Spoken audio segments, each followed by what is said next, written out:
Hello, everyone, and welcome back to Identity Insights by Indicio. I'm your host, Tim Spring, and today I'm joined by Indicio CEO Heather C. Dahl, and she's here to discuss the recent digital travel credential trials in Aruba. So thank you again for joining me today, Heather. Would you mind telling us a little bit about yourself? Thank you. My name's Heather Dahl. I'm one of the co-founders, and I have the honor to serve as CEO of Indicio and work on behalf of an incredible team to help our customers deploy and succeed with verifiable credentials. All right, awesome. Well, no, we're very excited to have you here today and appreciate you working us into your schedule. In your own words, could you give us a little bit of a background on what was happening down in Aruba? Basically, what happened in Aruba was so incredible because, Tim, as you know, I've been working in the space of decentralized identity for 14 years. And I crossed a border with legal authorization using a digital travel credential type 1 with a verifiable credential. I crossed the border using that verifiable credential in a government's immigration system with the government's authority. And that was such an incredible moment for this technology, for everyone that has been contributing to this in the open source communities. But most of all, it was an incredible milestone for CETA and the government of Aruba. Really, when you think about the words like breakthrough, milestone, landmark, all of those are too short a word to describe the importance of that moment. And this is the key. I was not the only one who did that in Aruba. There were travelers coming from 3 different countries, all passing and clearing the border with authorization from the Aruban government before they departed their home and able to go right on through using a DTC type 1 with a verifiable credential.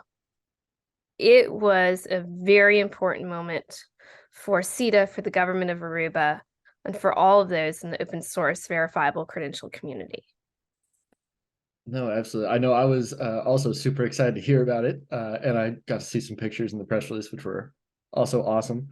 Could you walk us through what that actually kind of looked like, right? So I know you had it on your phone. Did you need any other documentation? What would it look like when you went through? The first thing is Aruba has a Aruba Happy One Pass or Aruba Hop.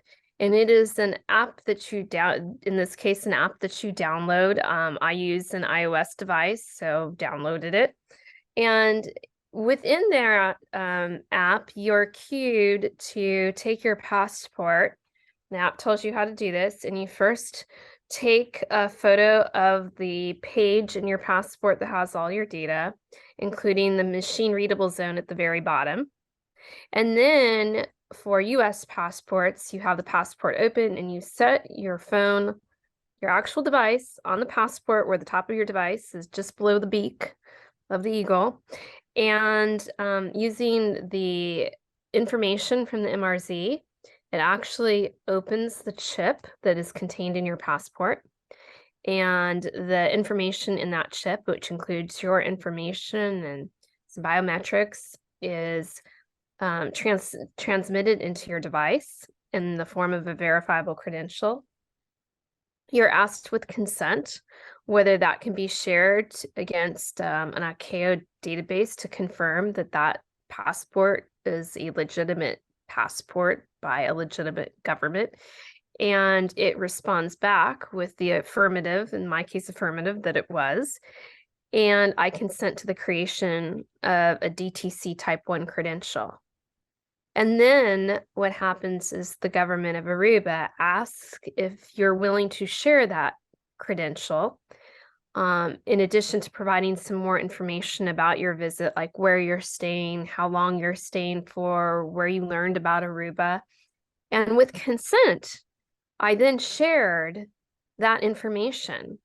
The key here is I shared directly with the government of Aruba. There was no third-party system, no database, no other provider. It was me as a traveler sharing that passport information directly to the government.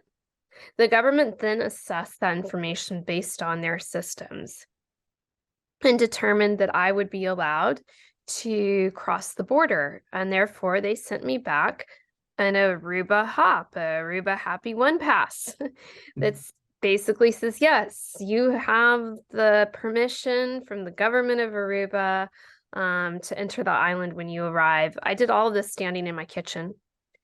And it took me longer to explain this to you than it actually took to do it.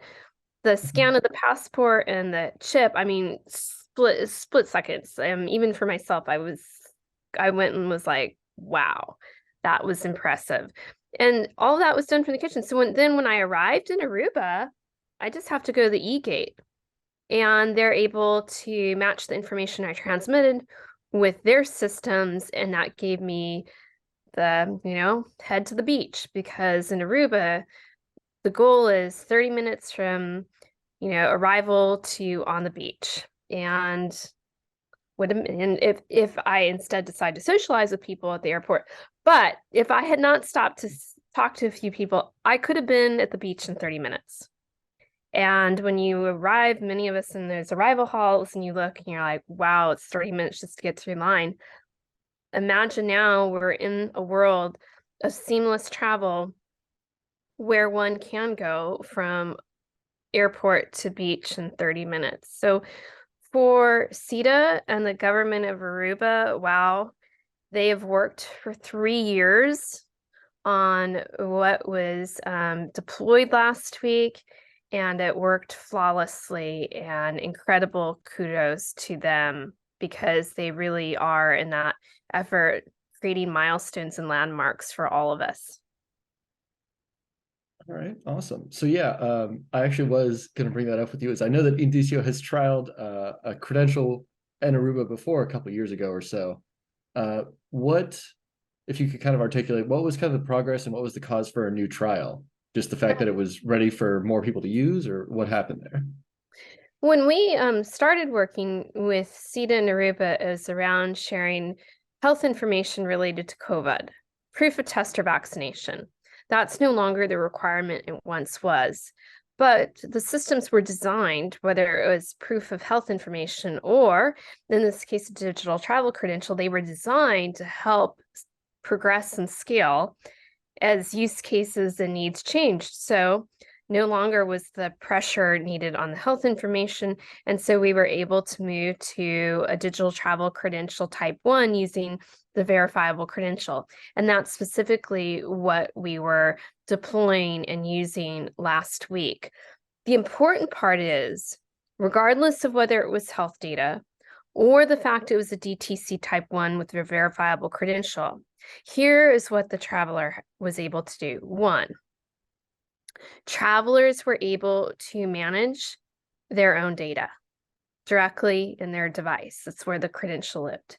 2, we provided the power to the traveler to consent to their information being shared. And 3, we ensured that travelers had the right to data privacy. And we did that every step of the way. All three of those led, whether it was health credentials or what you saw, and travelers, when they arrived at Queen Beatrix Airport, for them, there was a new vista of a digital world, and that was a world where Aruba and the CETA were the leaders.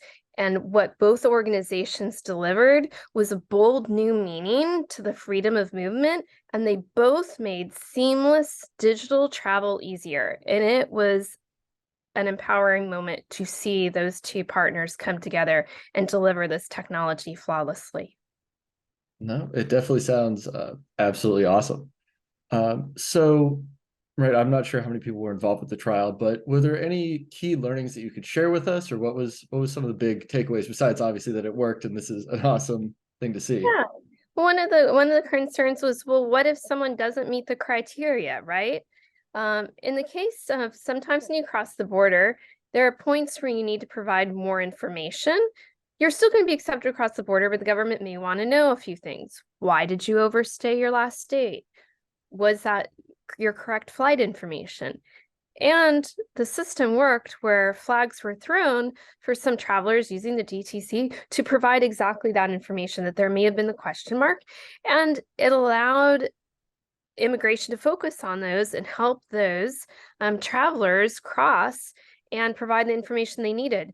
So it wasn't just, some people think, oh, it's just like go, go, go, go. No, this provided what we call ecosystem governance. So the government of Aruba could decide the criteria, they could just decide the context of each criteria, and then they had the ability to work directly with the traveler to find that information. And in Aruba, they very much pride themselves on their friendliness, an exceptionally friendly island. And because they were able to quickly understand what that exception could be, they could provide that personal touch to the traveler to help them provide the information that may have been missing and then continue on. So I think that was a really important finding that we saw in this, that yes, it allows you to immediately go. And for those who do need to provide that additional information, it gave the opportunity for immigration to provide that human touch and that friendly service that immigration and places and tourist destinations like Aruba really do want to offer to each of the travelers. All right, very cool. And I love that that's their mentality is, yeah, we'll kind of help you make it work. So I'm curious, right? This was a trial. What are the next steps? Is it going to be I can download it and use it soon? Obviously, I think everybody wants to just be able to fill it out from their kitchen. So what happens now? Absolutely. CETA and Aruba continue to move forward and make progress, and by no means do I want to take any of their glory, so I am not going to steal anyone's thunder here, Tim, and I'm going to let them, when they're ready, talk about the next steps. But I am very excited. All right, fair enough. Well, it looks like that is about our time for the day. If you are interested in learning a bit more about verifiable credential technology, please be sure to subscribe to the channel. We'll continue to bring you some more educational content. If you have any specific questions or topics that you'd like for us to cover, please go ahead and leave a comment below, and we'll be sure to read and address them. And thank you again to you, Heather. If people want to learn a little bit more about the work in Aruba, is there anywhere in particular that you'd suggest they look? Yes. On indicio.tech, in our blog, we have a blog that has all the links that you need, from animated videos to how it worked to stories that happened in Aruba, media coverage, press releases that were issued. In addition, you can go to CETA, SITA.AERO, and also in their blog and press releases, you can find more information, including the animated video there too. So I encourage you to go take a look at what's going on. It's extremely cool. For all of us that have been working on this for years, that was an incredible moment and really a testament to this open source community and what we are delivering to the world. Incredibly proud moment.